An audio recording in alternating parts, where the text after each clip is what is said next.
Damn it, I was hoping I'd break you this time with my little practicing. God damn it. You almost did, but I held it together. You did. I used my Jedi focus to reel in my thoughts. Yes, fellow ranters, that's been the trend the last couple videos, that Burn will say something right before we record, and it's like, God damn you, and make me laugh, but I tried. Anyways, welcome to another episode of the Bodacious Rant with Burn and Rye, and today was a very surprising reveal, just because I did not see this coming. This has been a show that I've not looked forward to at all. But now we finally got a full trailer along with some great images of the upcoming the Disney Plus series Obi-Wan.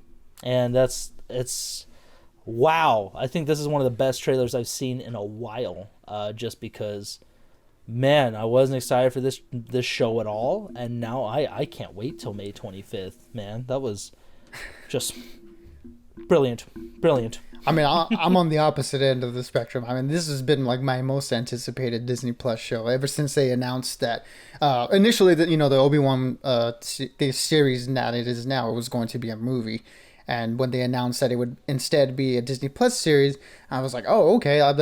That sounds pretty interesting because as much as I would like a 2-hour movie, having potentially 4 to 6 hours of my favorite Star Wars characters, okay, I'm down for that, and especially after how good the first 2 seasons of Mando were with the production values in there. I was like, okay, this is great. I would really want this series to come out, and finally getting to see some footage of it.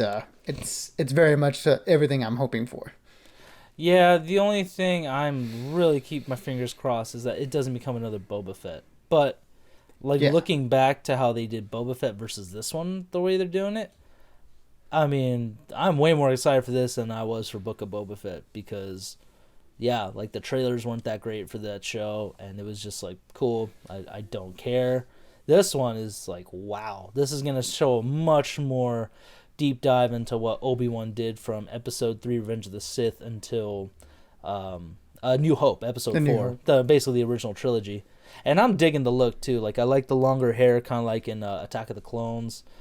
And I guess the story behind this is that he's kind of lost all faith in the Jedi. He's committing his mission. He's committing to his mission of looking after Luke on Tatooine. But yeah, you just get the vibe from the trailer that he's I kind of don't care what happens to me as long as nothing happens to him. So he's kind of drifting through Tatooine and stuff like that. But then we get the shots of the Inquisitors, and I haven't seen all of Rebels, but I know of the whole situation, especially playing Jedi Fallen Order, where for those of you who don't know anything Star Wars stuff, the Inquisitors were they Sith, or were they just maybe Force users that Vader hired to kill Jedi? Can you clear that up? Essentially, yeah, they're not full on Sith because of the rule of 2. There can only be a master and an apprentice. So these are essentially Force users that they corrupted into working for them. So they're like Sith light, I would describe them as. You're the Diet Coke of evil. Diet Coke. Just 1 calorie, not evil enough. Okay, that makes sense because the most famous one is the pale bald guy with the red markings. He looks for sure Sith. What's that guy's name from Rebels? The Grand Inquisitor. Okay, it's just Grand Inquisitor. I thought he had an actual name, but okay, yeah. So he probably does, but I mainly know him as the Grand Inquisitor for sure. But seeing him, I was like, oh shit, they brought him into this. That's another brilliant thing that Disney Plus is doing, expanding on these well-known characters by bringing in characters from the animated series and live action. So far from the trailer, he looks great, almost up to the standards of Cad Bane, Ahsoka, Black Chrysanthemum, and I can't really think of any other animated character. And Bo-Katan. That's another one. But man, yeah, I mean the way that they've been able to translate characters from the 2 different animated series into the more live action stuff, like you said, they've done a really good job of it, and I think they did a good job with him and the other Inquisitor. I believe her name is Reva. She looks really cool too, and a lot of the scenes in the trailer are action sequences of her jumping around or pulling out a lightsaber and intimidating Joel Edgerton and stuff. So it's like she looks like she's going to be getting the bulk of the action in the series. And right from the trailer, I'm very interested to know, what the deal is with her character. And of course, Obi-Wan, like you mentioned, like he's a hermit now. Like you said, he's from the beginning of the trailer, like you can tell he's lost all hope. Where he says like we've lost this war, and all he's doing now is basically living as a hermit and watching over young Luke, which I love that shot in the trailer where he's looking through the binoculars and he sees little Luke pretending to be in a starfighter. It's like a lot of the things that they're translating, like you said, from the animated series to here, and then like things that we've kind of speculated on, like what happened in this time period, 10 years after Revenge of the Sith. It looks like it's shaping up to be pretty awesome. Yeah, I thought there's a couple of jokes already by some people saying, "Oh yeah, Obi-Wan was creepy staring at this kid." It's like, okay, yes, it's kind of funny, but at the same time, like he's watching over Luke. Okay, let's not be childish about this. But yeah, he's protecting this kid. Like, if he weren't watching him, I would be more concerned. I think the thing that caught me the most was just that opening shot of just you're up close on this little plateau, this little rock, and then it zooms out to thing and focuses on Obi-Wan in the desert. I was like, ooh, that's a really cool shot. Like that's that was just beautiful cinematography right there, and everything in between was great. Just him on the train, the Inquisitors, especially Reva, played by Moses Ingram, which I thought was interesting. Her name was Moses. I didn't realize that, but and I know she's pretty big in the Queen's Gambit, which I haven't seen, but apparently she's really good in that. And so I'm excited to see her in this. I do want to watch that just because it's got my lady Anya Taylor-Joy. But but yeah, no, that's good. She's like, man, she's a great up and comer for already being in Queen's Gambit and now in Obi-Wan. It's like if the show takes off, Wars. Yeah, if this show takes off, even if it doesn't, you're part of a Star Wars property. Like that's still some recognition for you. But yeah, exactly. The Inquisitor shots with their lightsabers in action was great. Didn't really see Obi-Wan do too much just because again he's living as a hermit. But overall, there's like a quick shot, I think, of like him with a blaster. I think that's him, but he has a blaster. I thought it was funny because it's like he went from, Revenge of the Sith being, so uncivilized to, actually wielding a blaster. If that is him. I think it is, but it could go either way because of how, shrouded in mystery that shot is in particular. Yeah, I mean, it kind of would make sense if it wasn't just because how, like that line we've been talking about that he's lost all faith and we've lost. It would make sense that he's just like, I'm not a Jedi anymore. I don't want anything to do with that. I'm not trying to attract unwanted attention. So he goes to use the blaster, a weapon he hates. But at the same time, it just doesn't seem like him, like, given he had to use one to kill Grievous and stuff in episode 3. But right.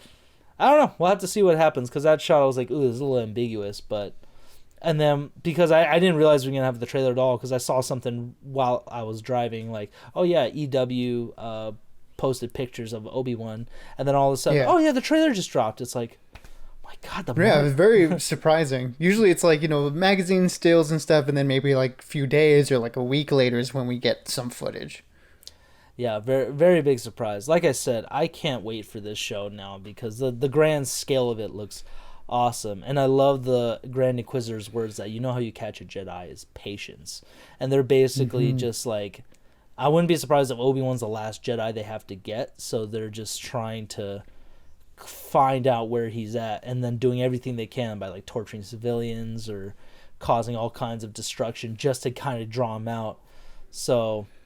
Yeah, like they can't help their heroic nature, like what they're gonna do is just cause some trouble, and the Jedi's gonna have to reveal himself because they can't help it, but not trying to help people.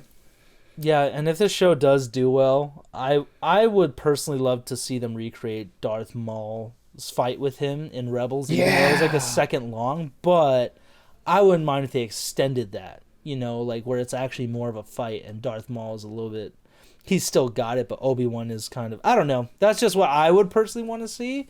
Because I've seen the clip of it already where it's just over in like 2 seconds. It's like, oh, well, that's cool, but, the a bummer. But No, I really love that fight. Just the subtle nuances of the different stances that he switches to get the edge on Darth Maul, which makes it so quick, like a legitimate like samurai duel. Something that won't be super long and choreographed, just a quick efficient strike that takes your enemy down. If anybody hasn't seen it, watch it. Like I think watching Rebels is worth that scene alone. But what I really want to see is another confrontation between Obi-Wan and Vader.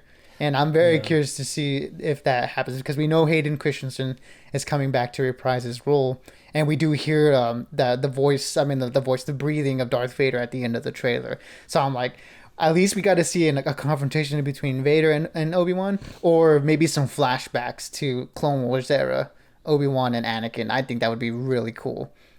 I mean, I personally want to see. There's this guy I follow on Instagram, 1/6 scale. He basically makes custom figures, and he's had a lot of fun with like making Sith characters, like if Luke became Darth Revan, or recently he dropped a figure of Hayden Christensen wearing the Darth Vader suit, but it's cracked open, kind of like his fight with Ahsoka in the Rebels show. And I personally would not mind seeing that at all, either in this one or Ahsoka is just recreating that fight and seeing that imagery, just because. Hayden Christensen, as much shit as I gave him for the original this prequel trilogy, he's still a good actor. I still like him, especially in Jumper. And I would love to see him in the suit, like if they break it open or you see him like all paled out and burned to a crisp. But yeah, I'm definitely looking forward to that. Hopefully they do have another confrontation, especially because in episode 4, it would add a little bit more gravity to that line of the circle is now complete. When I met you, I was a learner. Now I'm the master. So like maybe if they had another fight as in Darth Vader, it'll be, and that's when Obi-Wan also grew. Like if you strike me down, I should become more powerful than you could possibly imagine. My favorite line to say to a woman when they're mad, but it doesn't work. Just why did you buy it? Why did you spend this money, honey? If you strike me down, I should become more powerful than you could possibly imagine. It's a good bluff. It's a good bluff to go with. No, it's not. It's almost. It's not. It's almost like that one video of things not to say to your significant other, where it's like, you're just like her. Say it, mother. Oh God, I have fun. What are some other things that you're hoping to see in this series potentially? Low key, I kind of want to see Obi-Wan surviving in the desert. Whether he had interactions with the Sand People, or I mean, I want a good glimpse of like almost like a lone warrior who's just broken, trying to just make it on his own. I don't know, just because, like I said, that shot of him in the desert was like, this looks interesting already. It definitely the way it's shot, like it's gonna give it that artistic feel I think necessary to make this a valid show. Just because with a lot of pop culture shows, they don't get their credit as much, even with Star Wars. So I hope this is another one just to do that. And yeah, I wouldn't mind seeing him getting some lightsaber fights, whether it be with the Inquisitors. I think that's inevitable. But then Vader would be great too, just to see like how he survived all these years. When we know that they've had Inquisitors like from the games and shows and even comics, like how did you survive all of this without them finding you or anything? You know what I mean? Yeah, that would be a lot of like interesting stuff. I think because this is a miniseries, they're not gonna do anything after this. The idea of actually having like a beginning and an end to this story is very exciting to me, and what they're laying down here, like if it's like you said, it lends itself well to be a really good character study on Obi-Wan and someone who essentially was like like a man of faith and then had their faith just completely broken by the end of episode 3. What that does to a person and what that does to this Jedi, because we've seen the Jedis deal with failure before, and I know some people don't really like treading down those stories, but I found it very interesting to see, especially in Empire Strikes Back with Yoda and The Last Jedi with Luke.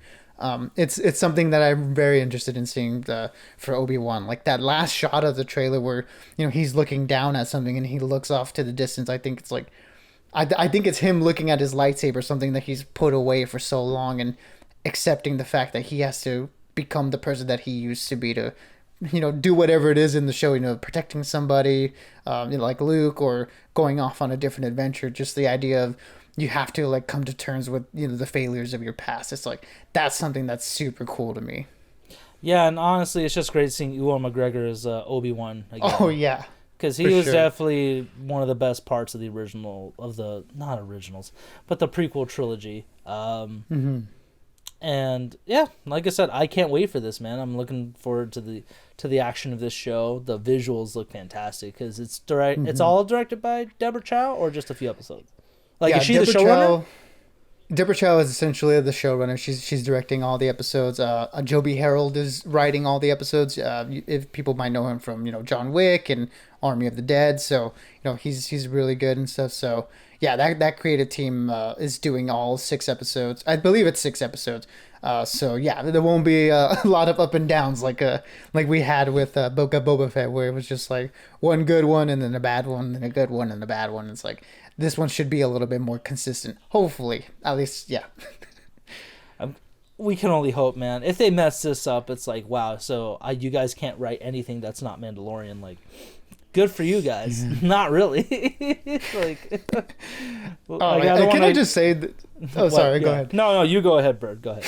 I just wanted to say, that getting Duel of the Fates and Battle of the Heroes in this trailer, it's such an easy cheat code, but I'm so glad they did it because I love those two music cues. And to have them both here in this trailer, I was like, I'm sold immediately. Like, I'm watching this day one. I was already, but I'm sold even more now. I did want to say, like, hearing that score from the original, the prequel trilogy, and then it's just like, oh my god, that was actually another favorite part of mine of the prequels is just the epic music. Yeah, John Williams killing it. He did kill it, man. Like, it's a bummer that they couldn't quite capture that in the sequel trilogy. So, but like I said, he is doing the theme for this show, by the way, too. I don't know if he's composing the whole show, but he will be doing the main thing that we'll hear in the title. So that's exciting. When you hear that music drop with the lightsabers come out, that's when you know shit's gonna go down. It's like, yes, like, I can't wait. Oh man. But besides that's pretty much it, man. It was a very well done trailer. I think, again, one of the best I've seen in a while. Which is more than I can say for DC because Warner Brothers, because they just postponed 2 of the movies that were supposed to come out this year with their whole DC 22 trailer. So I'm like, good for you guys. Thanks. Way to disappoint me even more, but hopefully Obi-Wan does not. No, hopefully not. May 25th, I believe, right, is when we should be expecting that show, but we have a Moon Knight to look forward to before that, so. We do, yes. I can't wait for Moon Knight, so. We got more content coming at you guys. Let us know in the comments what you guys think of the trailer. Are you excited? Are you not? Are you super into Star Wars, like looking more into Star Wars stuff because of this show or any of the other shows? Let us know. Until then, stay bodacious, keep on ranting, and we will see you all soon for our upcoming videos. Absolutely, everybody. Be good, be safe, and we'll see you on the next one where we can say hello there. General Kenobi.